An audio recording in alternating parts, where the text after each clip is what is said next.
Hey, what's up? I'm DJ Sixsmith. This is Sit Down. Look who's here. It's Keith What's David. happening, man? How What's are up, man? you? How are you? I am excellent and looking to do better. I like it. That's a good output right now. I think that's what we all need, especially with everything going on in the world. Amen.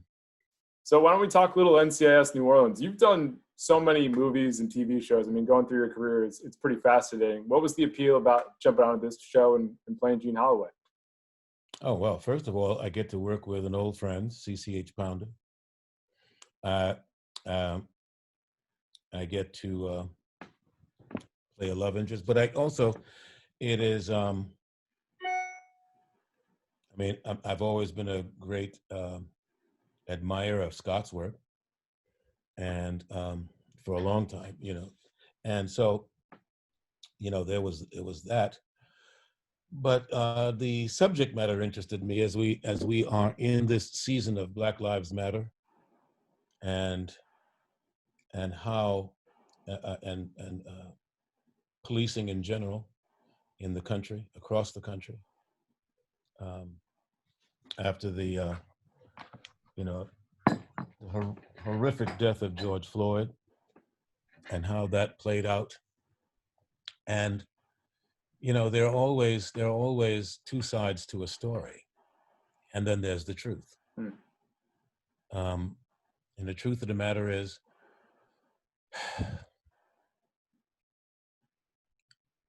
there's always going to be a negative element in our society. Those people, whether they're black, white, green, yellow, blue, who want to disrupt the peace, the general peace. Now, it's also a deep truth that we in this country suffer from a really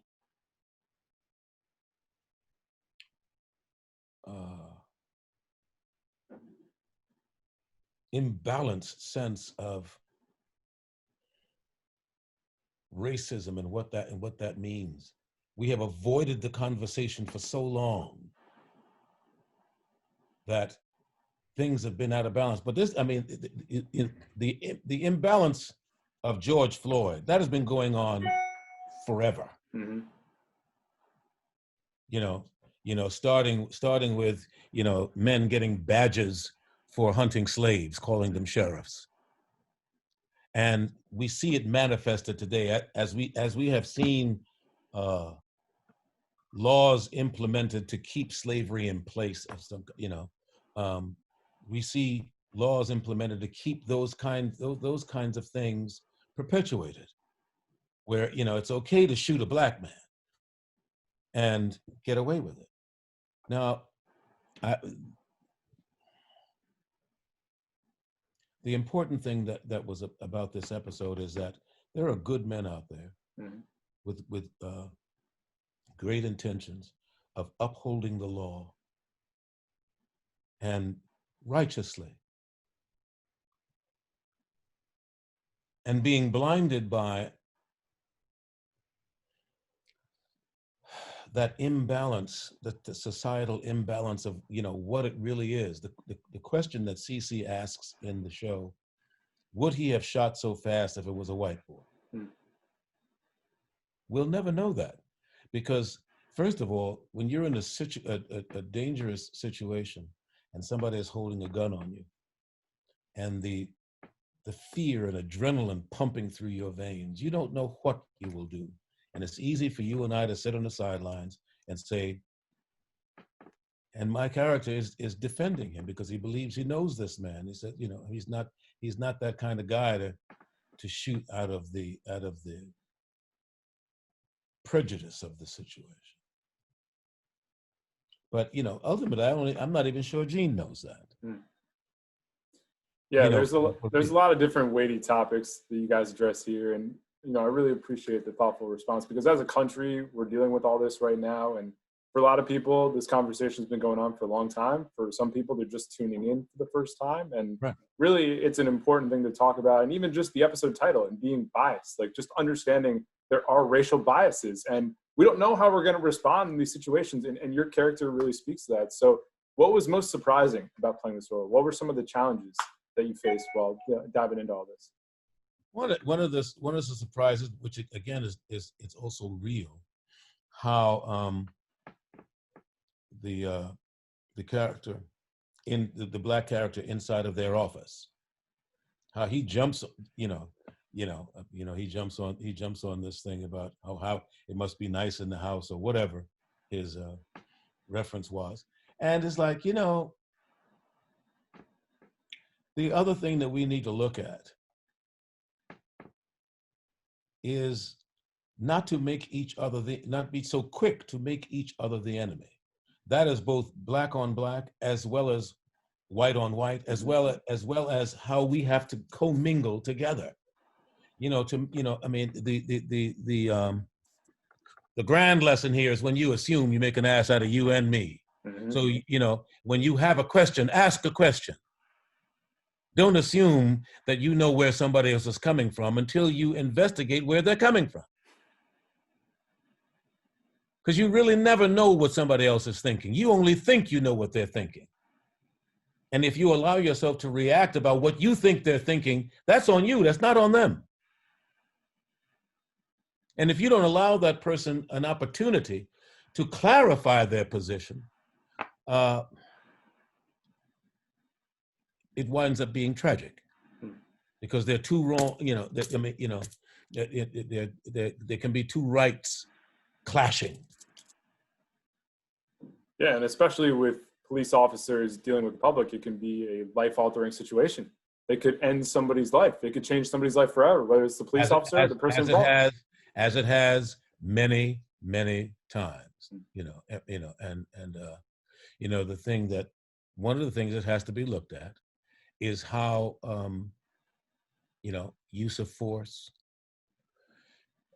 gets implemented. And I think there should, the rules have got to change.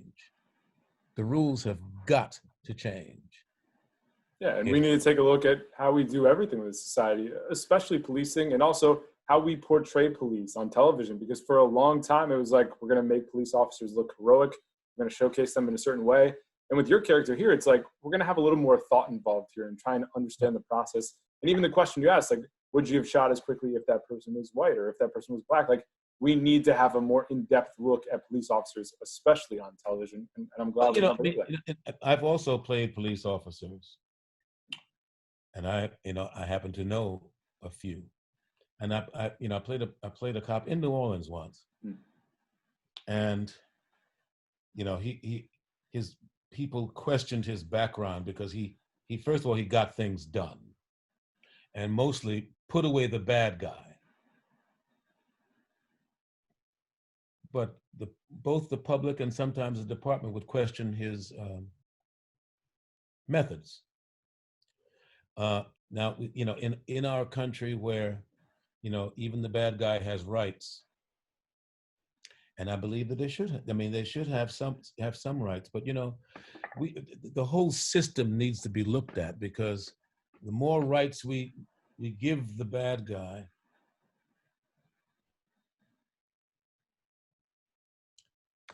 when they have committed something heinous, and I'm not talking about just stealing a couple of apples, or I'm really speaking about when it starts involving killing and brutalities and other kind of fatalities as such.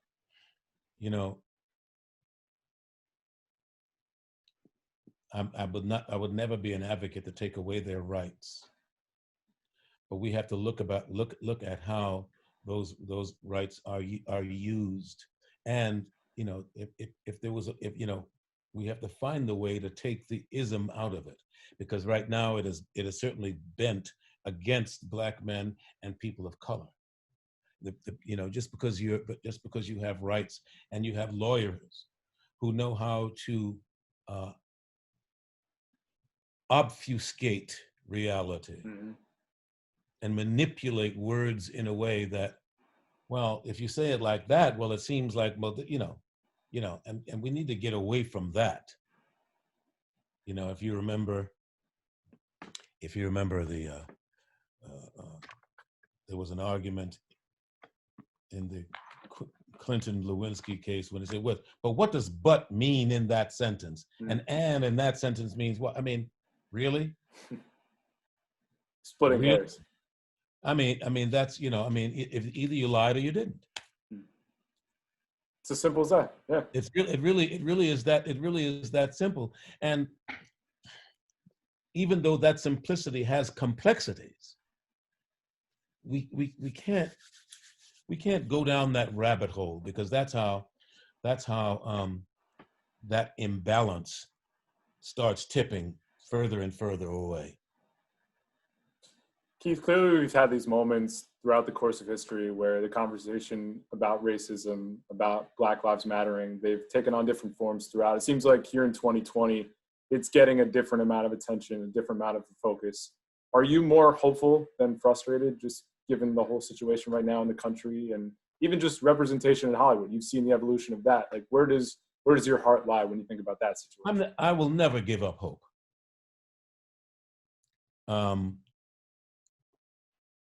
But I think that what we need to do more of is call out the hypocrisy. Mm-hmm. I mean,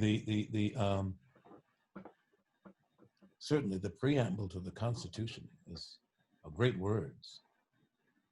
I mean, those men took painstaking time to come up with concepts that were lofty. The hypocrisy lies in the carrying out of those principles, which has never been balanced, really. And we can talk about periods when it seemed more balanced than others, but now we circle back to a time where, I mean, if the president doesn't know the Constitution, so how can we think of them being followed out? Right. I would bet you 50 cents of my last dollar this man has never even read the Constitution, let alone know it. I'd be right there with you on that one. You know what I mean? Yeah. So and then when you have, senators like McConnell who, he knows the Constitution. Mm-hmm. And he uses it to his advantage. Yes, he knows how to manipulate it to his advantage. And those systems as well. You manipulate those systems and all of those systems. Yes, yeah. He knows how to get in, infiltrate, obfuscate, play that game. Yeah, and play. And that's what we have to get rid of. Are those people who want to play that game? Yeah, amen to that. And there's the grossest imbalance, because that's the good old boys club that wants to keep it just the way it is. Mm-hmm. They want the status quo. Yeah. Well, the beauty of that is that you have people that cut through the status quo and create change. And even when I think about your career, I mean, you've sustained great success throughout the decades in Hollywood. What's been the key for you in terms of breaking through all these years and just consistently working throughout all of it? Perseverance. You gotta be in it. I have, and there have been, personal times equally as trying as these, that make it seem like, like maybe I should think of doing something else. But for me, this is my ministry. This is my calling. Mm-hmm. And perhaps, I will play a character that makes you think about your own humanity, how you want to be like that person or how you don't want to be like that person. Right. Those are the best parts. I mean, those are the most impactful. That's what I do. That's what my job is. Mm-hmm. And I love that part of my job. I get every day that I work, it's an opportunity to bring a little joy into somebody's life. Now, sometimes that joy doesn't always look like laughter. Mm-hmm. Sometimes you get deep joy when you learn something about yourself or about life that sometimes is life-altering, but not always. Sometimes it's just a little piece of enlightenment that will make you regard a situation a little differently next time. Do you have an example of that? Well, the next time, something happens to you, see, because we all suffer from a white racist mentality where you start clumping groups of people, and you don't see them individually. That's something that we've inherited societally. So the next time you see somebody do a bad thing, you won't make assumptions based on what they look like, because they're better looking than somebody else, or because they're unattractive in your opinion. You won't make assumptions about their innocence or guilt, or make any assumptions about the situation at whole. That you will exercise to the best of your ability, your objectivity, to be able to look at a situation and see what is happening here. What really is happening here? To get a grand overview. Yeah, and go beyond the surface and understand what's actually happening. Go beyond the surface, because that man's or that woman's heart beats just like yours and mine. And we also have to look at the circumstances. How did they get there, and how are we, in some ways, societally responsible for them being there? When we arrest, attack, make wrong a person who suffers from some mental or emotional illness, and we have closed down every facility from where they could get help where they need it. It's tragic. We have some responsibility therein, don't we? Mm-hmm. No question. Yeah, it's all of us in this circumstance. It can't just be one group of people trying to figure everything else out. That we're right back into the same spot, and the same cycle repeats over and over and over again. And I think that's the biggest part of right now, is that just it's going to take a united effort. And the issue of racism is not just for one group to figure out. It is a bigger responsibility, especially for white people who can check in and out. Like that can't be a thing anymore. That white privilege can't be part of it. It cannot be a thing anymore. Because that's not fair. There's no such thing as them and us. No. We are in this together. I mean, that's a big part of what this pandemic is about. It's an opportunity for self-examination. Mm-hmm. It's a chance for you to look who are you really? Because you look at these people who are, they get so antsy, so impatient. I'm going to go outside. I'm not going to wear a mask. Yep. I'm not going to let them tell me what to do. And it really is not political. No, not at all. Listen to what the scientists are saying. Nobody is saying that you won't get corona if you wear a mask and socially distance. But your chances are cut down considerably. That's the point. If the point is no more than that, then why aren't you adhering to that? What is it about you that is so privileged? What is your ego telling you that you're so different than everybody else? If you don't want to protect yourself, if you really don't believe that, then expose yourself. But think about the other people around you, the people in your family who you are now endangering because you put yourself in a situation where you can be walking around carrying and asymptomatic, but you have the potential to pass it on to somebody else. If you don't care about anyone else, care about other people. And if you don't care about other people think about your own family and the people who are in your immediate sphere of influence. What are you doing for them? Just start basically with the people in your life, let alone everybody else you see at the grocery store or out in the park. You're not doing it just for yourself. And whether it's people my age, your age, just put on a mask. It's not a political thing. It's not just that, kind of keep people here. Deep. It's not that deep. It's not a masculinity issue. Just wear a mask for 10 minutes. Come on. You've done a lot more uncomfortable things in your life than wear a mask. No question. So Keith, bringing it full circle here, when people check out the episode on NCIS New Orleans, what are the big things you want them to focus on? We've had a great conversation running the gamut here, but you know, that person in middle America checks out the episode. What do you want them to think? I want you to think about the next time you snap to judgment that you could be wrong and that there is another side to consider. The next time to be slower to anger.